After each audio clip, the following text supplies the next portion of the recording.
Fala aí, torcedor do nosso canal Futebol Total Oficial, trazendo mais um vídeo aqui no nosso canal.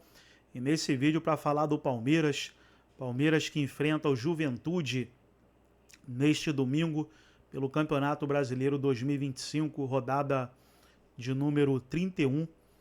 O horário da partida 6h30 da noite no Alfredo Jaconi, e o Verdão, que vem de uma classificação heróica na Taça Libertadores da América, vai com tudo aí buscar mais 3 pontos. Vamos trazer nesse vídeo aí o Maravilha, os comentaristas falando sobre o Verdão, vamos reagir aqui no nosso canal, mas antes quero convidar você que ainda não é inscrito no nosso canal, se inscreva, ativa o sininho das notificações. Tudo do Palmeiras, tudo do Verdão você encontra aqui no nosso canal Futebol Total Oficial. Vamos aí para o vídeo e logo depois eu volto falando mais do Verdão. Alô, alô, galera do Verdão, parabéns ao Palmeiras que está classificado para a final da Libertadores. Vai jogar contra o Flamengo dia 29 de novembro em Lima, no Peru. Lembrando que o Palmeiras já foi campeão em cima do Flamengo em 2021. No tempo normal teve empate 1-1. Depois o Davidson, numa, diria, cagada que o Andréas Pereira, que está hoje no Palmeiras, entregou a bola e o Davidson fez 2-1 e o Palmeiras conquistou ali também a Taça Libertadores. Agora, é jogo difícil, mas o Palmeiras jogou bola pra cacete, hein? Puta que pariu. O Rafael Veiga entrou com um apetite, entrou com uma sede, com uma vontade de ganhar. Já meteu um gol, depois cobrou o pênalti, que não foi assim 100%, mas foi bem. A bola entrou meio ali, praticamente no meio do gol, mas entrou, foda-se. Se entrou do lado, em cima, embaixo, torto. Portanto, o Palmeiras meteu 4-0 nesse time da LDU. No jogo de ida, o Palmeiras só fez cagada, né? Jogou um futebol medíocre, futebol ridículo, futebol de várzea. Por isso perdeu de 3-0. Agora aqui, ó, pau dos caras. Os equatorianos levaram, foi fumo. Porque o Palmeiras foi aquele jogo, vira 2, acaba 4, estado lotado. Nunca vi uma festa tão bonita como essa de virada. Porque na história, se você olhar a história de Libertadores, quem perdeu no jogo de ida 3-0 e no jogo de volta não conseguiu reverter. O Palmeiras reverteu e vai pegar o Flamengo, que é um timaço, e vai ser um grande jogo, mas a torcida do Palmeiras merece parabéns, porque o Verdão foi emocionante, foi uma noite épica, foi uma noite mágica, como diria Abel Ferreira. Agora, sem a noite, agora poderemos ter um começo de noite também bom para o Palmeiras nesse domingo, 6h30. O Palmeiras vai jogar com Juventude. O Abel não tem que poupar jogador porra nenhuma, tem que botar o time inteiro, porque agora a briga é pau a pau com o Flamengo. O Palmeiras tem 62 pontos e o Flamengo tem 61 pontos. Então essa briga vai até o final. E vai ser Palmeiras ou vai ser Flamengo, porque eu não vejo o Cruzeiro chegando. O Juventude, nos últimos 4 jogos, perdeu 3 e o Palmeiras também não ganhou os 2 últimos jogos pelo Campeonato Brasileiro. Perdeu para o Flamengo e empatou com o time do Cruzeiro. Então, a coisa não é tão simples, sabe por quê? Porque o Juventude, se perder o jogo, morreu, cara. Tá aqui, ó, degola. E já vai embora para o espaço. Então, vamos ver o que vai acontecer. Time por time, não tem nem dúvida, né? Palmeiras é franco favorito. Se jogar a bola que começou a jogar Rafael Veiga e esse ala aí, que jogou esse cara aí, pelo amor de Deus, Andréas Pereira. Aliás, o Palmeiras foi fantástico, foi eletrizante e quero ver o Palmeiras daqui para frente. Favorito domingo, 6h30 da tarde, em Caxias do Sul contra o Juventude. Confrontos de meio de tabela, o Flamengo tem alguns de cima, tipo São Paulo, e mais times lá de baixo. E aí vai ser essa briga, né? O Palmeiras é o líder do Campeonato Brasileiro, então o Palmeiras tem vantagem para o Campeonato Brasileiro, e na Libertadores não há vantagem. Vai ser um mês muito longo para os torcedores. E isso eu tenho certeza. Vai demorar para passar, e a gente vai ficar conjecturando o que muda de um jogo para o outro do Brasileiro, projetando sempre a final do dia 29. Eu estava dando uma olhada aqui, algumas coisas importantes. No fim de semana da final da Libertadores é o fim de semana da rodada 36 do Brasileiro, ou seja, a antepenúltima. E aí tem no meio de semana a 37 e daí a 38. Então, assim, é realmente na cara do gol da decisão do Brasileiro. Então, para você, eu jogo a mesma pergunta, mas alterando um contexto. Quanto o Brasileiro até a final da Libertadores, caso se encaminhe para um dos lados, muda completamente a final? Porque hoje está realmente trocação, eles estão no mesmo patamar, estão na mesma final, a diferença de 1 ponto. Se o brasileiro tiver encaminhado para a pressão no outro de ficar vice 2 vezes, porque a gente está falando de um ano muito bom dos dois, que pode, em um mês, nesse tempo longo que a gente falou que era o futebol brasileiro, virar duro, virar de derrota, sem ser, mas a minha impressão é que projetar a final da Libertadores agora é inútil. Sim. Não é que é um equívoco. Não dá. O futebol não permite que você faça uma coisa dessa. Mesmo que, imagine uma situação completamente maluca, um intervalo, não de um mês, que um mês é demais, mas 15 dias que você não tem jogo nenhum e você pode descansar todo mundo. Ainda assim, seria muito tempo para você garantir que o seu time chegaria nesse momento, que é o auge, da melhor maneira, nas melhores condições possíveis.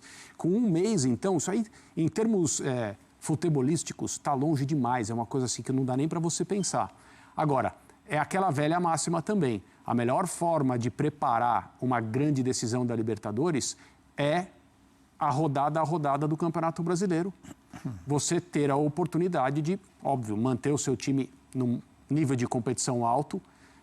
Não sei se as comissões técnicas já vão começar a pensar em cuidar de determinados jogadores, porque a necessidade de somar pontos no Brasileirão para não perder a possibilidade de ganhar o troféu, ela é, assim, gigantesca. Você não pode discutir isso.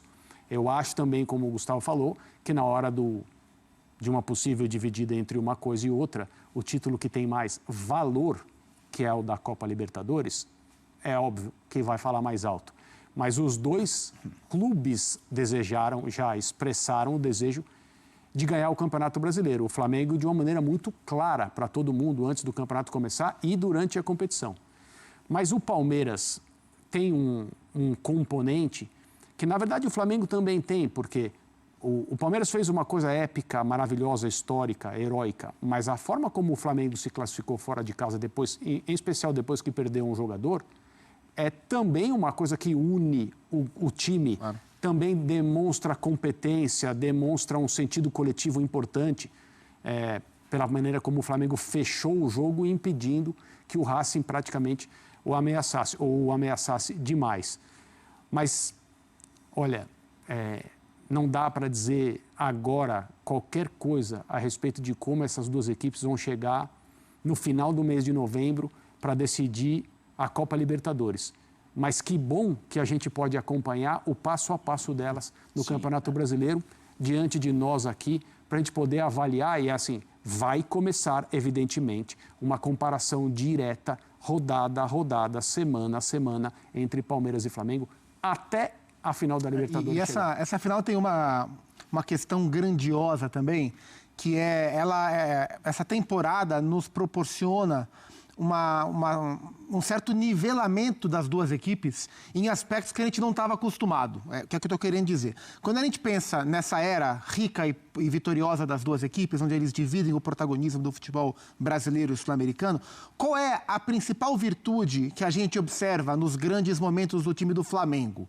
É a parte técnica, né? É o brilhantismo, é o refinamento.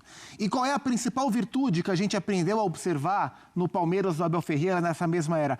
O nível de competitividade absurdo, predador. Vamos olhar o que são as temporadas. Qual é o grande salto que o Palmeiras do Abel deu na qualidade técnica, jogo mais bonito, essa arrancada de segundo turno, um jogo altamente ofensivo. E qual é o salto que o Flamengo do Felipe Luiz deu em relação a outros momentos do Flamengo? Uma consistência absurda. Então, o Palmeiras melhorou naquilo que o Flamengo era melhor e o Flamengo melhorou naquilo que o Palmeiras é melhor, né? As duas equipes buscaram um pouco da virtude que o outro tinha. Então, elas, em alguma medida, elas se nivelaram em aspectos que a gente não estava acostumado a ver. A gente reconhecia o Flamengo de uma forma e o Palmeiras de outra forma. Hoje a gente vê um pouco da virtude de cada um no rival. E isso torna essa final ainda maior, ainda mais equilibrada e ainda mais imprevisível. Vamos, essa final maior que disse o Zupac, que a gente tem aquela tela, né, Camila? Vamos colocar das finais únicas, André. Tivemos grandes finais únicas, algumas brasileiras e, inclusive, essa é uma reedição, já se enfrentaram em 21, Palmeiras e Flamengo. Então, ó, Flamengo e River, Palmeiras e Santos, Palmeiras e Flamengo, Flamengo e Furacão, Boca Juniors e Fluminense, Galo e Botafogo, Palmeiras e Flamengo. Primeira final brasileira repetida na história da competição. A gente tá vendo aí grande jogo. Palmeiras e Flamengo foi um jogaço. O jogo do ano passado foi um jogaço do Botafogo e tudo mais. Mas pela construção de uma rivalidade, porque 21 era o início desse movimento Abel Ferreira, de uma consolidação total do Flamengo. Para você é a final mais pesada dessa amostragem de final única? Não de camisa, de contextos, de valores, de tudo que está envolvendo, de elenco, inclusive? Eu acho que sim. Acho que sim. Porque é a combinação de tudo, né? De dois clubes que se consideram rivais dentro e fora do campo, que competem pela contratação de jogadores, não necessariamente pela contratação de técnicos, porque o Abel está no Palmeiras há muito tempo, mas né, na final anterior, a final no Uruguai, era o Renato Gaúcho, o técnico do Flamengo, o técnico do Palmeiras era o mesmo. Tem uma coisa em relação a essa final, tá ali atrás, dá uma olhada, o cara que tá ali atrás, dá uma olhada ali. O Andrés. Andrés Pereira? Sim. Você imagina se esse cara faz um gol decisivo? Sim. Assim, são tantas histórias dentro de uma grande história. O time do Flamengo de 2019 era melhor do que esse, né? Pelo menos a gente pode falar que o time de 19 não existe mais, esse time continua existindo, mas acho que do ponto de vista da qualidade, do talento e do que conquistou, mas esse time do Flamengo tem um potencial absolutamente estratosférico.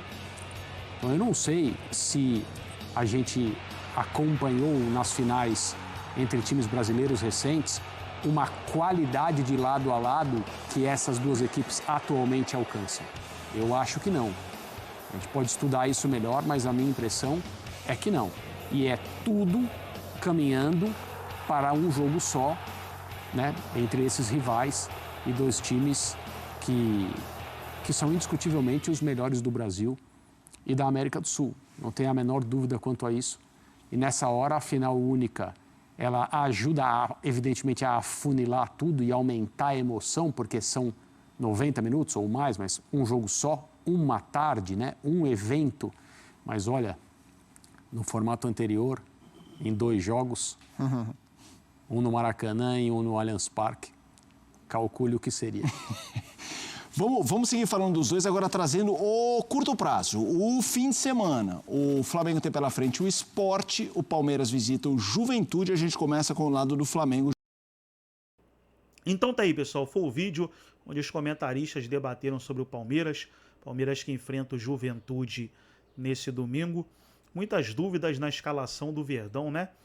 Tá aqui uma provável escalação, mas que pode ter algumas mudanças. Por exemplo, aqui nós temos 2 zagueiros, Murilo e Gomes, mas o Abel pode repetir os 3 zagueiros de quinta-feira, colocando o Bruno Fux.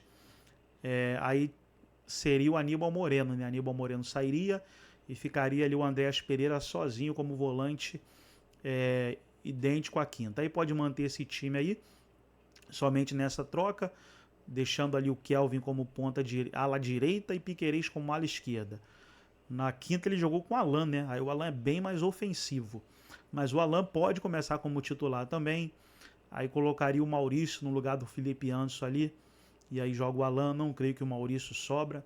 Se tiver que sobrar ali para o Alan entrar na frente, acho que sobra o Felipe Anderson. Mas essas interrogações o Abel vai levar até antes da partida.